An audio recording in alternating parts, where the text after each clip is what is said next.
Hola, este es un nuevo caso que les voy a conversar. Mi nombre es Alejandra Mendoza y el motivo de consulta de esta paciente que va a ser admitida al hospital y que ustedes van a revisar es que se siente cada vez más fatigada. Cuando ustedes empiezan la evaluación, esta es una mujer de 45 años que vive en Quito, vive cerca del hospital de donde ustedes están y dice que fue admitida porque no tiene tiempo de ir a su médico personal y la fatiga es muy severa.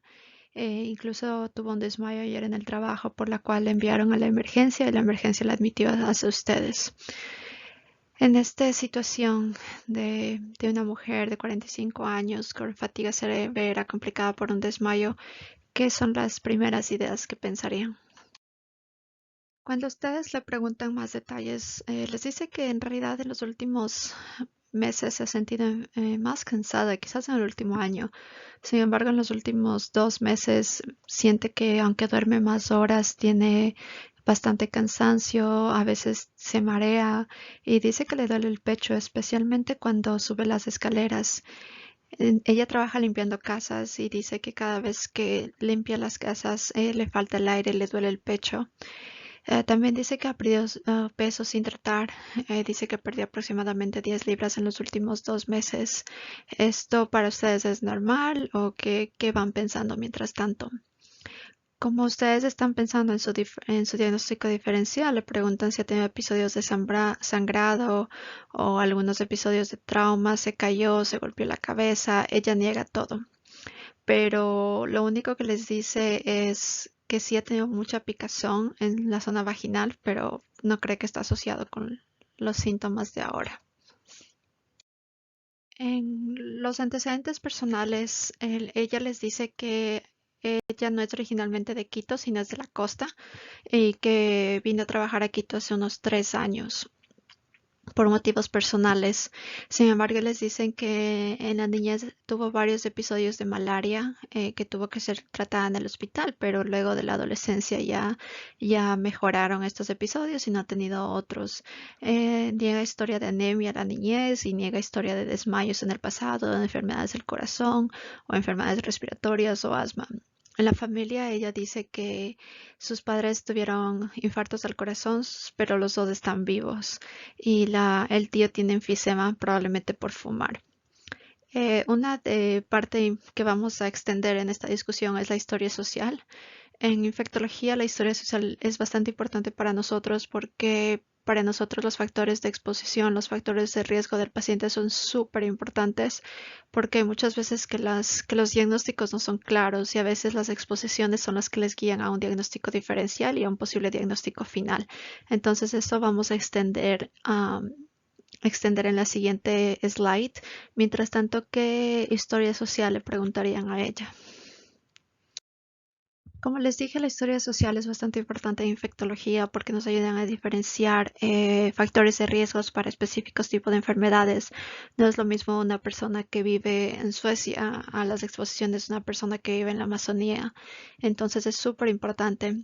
Eh, Antes de responder las preguntas en específico de esta paciente, quisiera contarles cómo yo trato de recordar los factores de riesgo y los factores sociales que me ayudan a evaluar a un paciente cuando estoy haciendo una consulta en infectología. Traté de dividirlos en estos 5 cuadrantes que espero que les ayude a recordarlos. Entonces, básicamente lo primero que pregunto es qué hace y en base a eso es a qué se dedica. ¿Qué tipo de ocupación tiene? ¿Es un trabajo de oficina? ¿Es un trabajo donde está expuesto a ciertos sustancias que pueden ser tóxicas? Está expuesta, no sé, trabaja en una guardería donde puede estar expuesta a niños enfermos o trabaja en un hospital donde puede estar expuesta a gente enferma o a exposición a fluidos? También es bastante importante los hobbies. Los hobbies me refiero, por ejemplo, está mucho tiempo afuera, hay riesgo de que sea picado por mosquitos, hay riesgo. En Ecuador no hay mucho tanto la exposición a ticks como Lyme disease, pero acá eso es muy importante. Entonces es siempre importante preguntarlo si va, por ejemplo, a caminar en las montañas por largo tiempo o no sé, nada en lagos o qué tipo de hobbies hace. El siguiente bucket es de dónde vive. Es importante saber dónde vive la persona.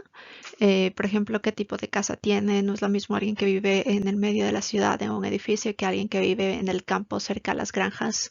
Y la importancia también es vive cerca a granjas, vive cerca a animales de granja. Y también de dónde viene el agua que toma esa persona. ¿Viene del agua de la ciudad o viene de pozos? Eso es muy importante. Y algo también es dónde nació. De dónde nació. Por ejemplo, aquí la persona está en Quito, pero es de la costa y ha tenido historia de malaria. Entonces eso es súper importante. Y algo que no está aquí en esta caja, pero que es importante, es los últimos viajes. Ha viajado últimamente fuera del país, fuera de la provincia, ha viajado en el caso de Ecuador, a la Amazonía, a la costa. ¿A dónde ha viajado últimamente? Otra cosa es que come, es comida cruda, hay comida de, no sé, a veces se come pescado crudo en el ceviche. Acuérdense que eso también tiene ciertos riesgos de infecciones, y como les comenté arriba, la fuente de agua. También es la historia, es importante averiguar que si toma leche pasteurizada. En animales hay un montón de exposiciones, pero lo más importante es que tienen que recordar es, por ejemplo, animales dentro de casa, tiene pájaros dentro de casa, si es alguien con una neumonía que no está mejorando, siempre es importante porque a veces estas bacterias, estos organismos respiratorios pueden venir de los pájaros. También, por ejemplo, lo que les decía, está expuesto a animales de granja, tuvo recientes mordidas de algún perro, de algún gato o de algún otro animal. Y como recuerdo el último bucket es con quién.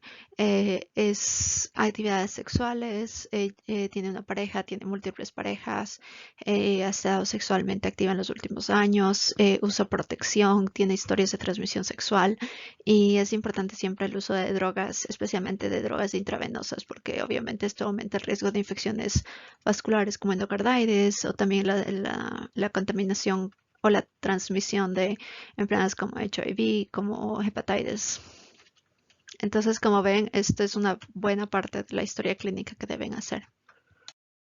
En el examen físico no va a ir en muchos detalles, pero es una persona que está con la presión normal, no tiene molestias al respirar, su rate respiratorio está en 18, está saturando normalmente en 96, no tiene fiebre. Cuando la ven está descansando, no tiene ninguna molestia, pero sí ven que tiene caquexia. Y esta es una pregunta para ustedes. En el examen físico, ¿cómo podrían identificar si alguien tiene caquexia? Um, en el cardiovascular, si ven que tiene un soplo en todos los focos, ¿qué piensan cuando escuchan tipo de soplos que está en todos los focos cardíacos? El resto del examen está normal, pero sí notan que es bastante pálida.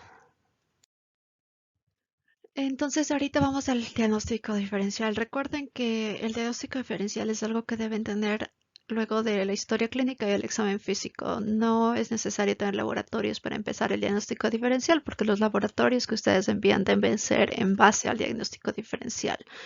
Entonces, ¿qué creen que está pasando? Es una persona que tuvo un reciente desmayo, está bastante pálida, se siente muy fatigada.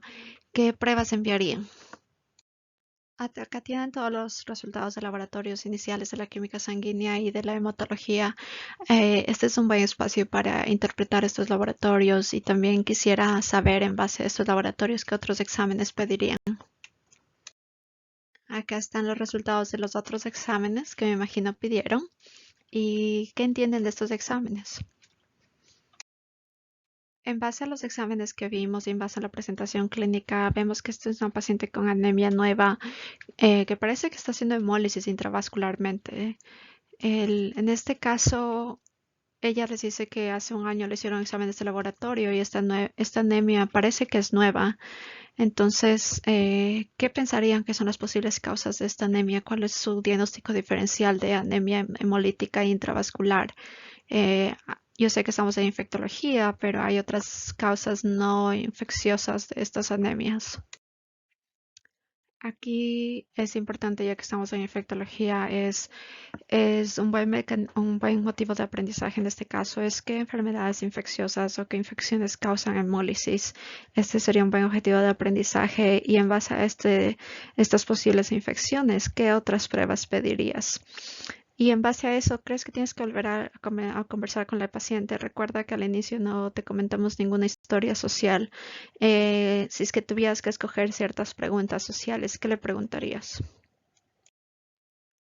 De acuerdo a las preguntas de exposición y a tu conversación con ella, mandaste varias pruebas y este es el resultado de las pruebas. La paciente es positiva para VIH. Ya que es positiva para VIH, es importante analizar cuáles son los métodos de diagnóstico de VIH, cuáles son los métodos de screening para VIH. Recuerda que no es lo mismo screening que diagnóstico, cuál es la diferencia entre screening y diagnóstico de una infección y cuál es el caso del VIH. Y en Ecuador, ¿cuál es el procedimiento de diagnóstico cuando ustedes ven a un paciente en la clínica y piensan que es VIH? ¿Qué ordenan? ¿Qué tienen que ordenar? ¿Cómo lo confirman? Y algo muy importante es que muchas veces, quizás por el tiempo de diagnóstico y la infección, el screening puede ser negativo, pero ¿qué pasa si tu sospecha de VIH es muy alta? ¿Harías alguna otra prueba? Aquí están las pruebas iniciales que pides a un paciente con VIH. Es súper importante saber su carga viral. ¿Qué es la carga viral? Y también las células CD4. ¿Nos podrías comentar como objetivo de aprendizaje qué son las células CD4? ¿Por qué son las células CD4 las que se miden en VIH? ¿Por qué no se miden las células CD8, por ejemplo? Y, basado en este resultado, es importante que revisen como objetivo de aprendizaje. Hay una figura que van a poder ver las curvas de la evolución de las células CD4 al mismo tiempo que la evolución de la carga viral en un paciente. Y en base a este gráfico, ¿en qué etapa del diagnóstico crees que esté ella? ¿Crees que fue infectada recientemente? ¿Crees que ya tuvo años? ¿Crees que tuvo meses? ¿Cuál sería tu análisis de estos resultados? Y recuerda que el paciente con VIH hay muchas cosas que vienen después del diagnóstico. ¿Qué otras pruebas le pedirías a esta paciente? Aquí tenemos los resultados del laboratorio extras que pedimos en esta paciente y sí es importante que analices todos estos resultados para ver qué significa. Tienes que hacer algo más, tienes que empezar otro tratamiento. Luego de que ya analizaste los laboratorios anteriores, ya tienes que tomar ciertas decisiones en base a este paciente. Es importante que evalúes, tienes que empezarle tratamiento. ¿Cuáles son las guías de manejo en un paciente con un diagnóstico reciente de VIH? ¿Qué tienes que hacer? Tienes que esperar, tienes que empezar tratamiento inmediatamente. En este caso, obviamente, ya tienes que haberlo referido a un doctor de infecciosas para poder empezar el régimen adecuado. Y otra cosa importante que quisiera que averigües en esta situación es qué vacunas tiene esta paciente, no solo las que necesita por el VIH, pero también qué vacunas necesitaría por su edad. Y recuerda que ahora también tenemos que incluir las vacunas del COVID. Ella es una paciente que podría recibir solo las dos, necesitaría un booster. Y algo muy importante que deberíamos hacer al evaluar estos pacientes con diagnóstico reciente de VIH es que queremos saber si han expuesto a otras personas o, por ejemplo, tiene pareja esta señora, tendríamos que avisar a su pareja cómo funciona esto en Ecuador. Si es que tiene hijos recientes, estuvo embarazada recientemente, tendríamos que evaluar a sus hijos.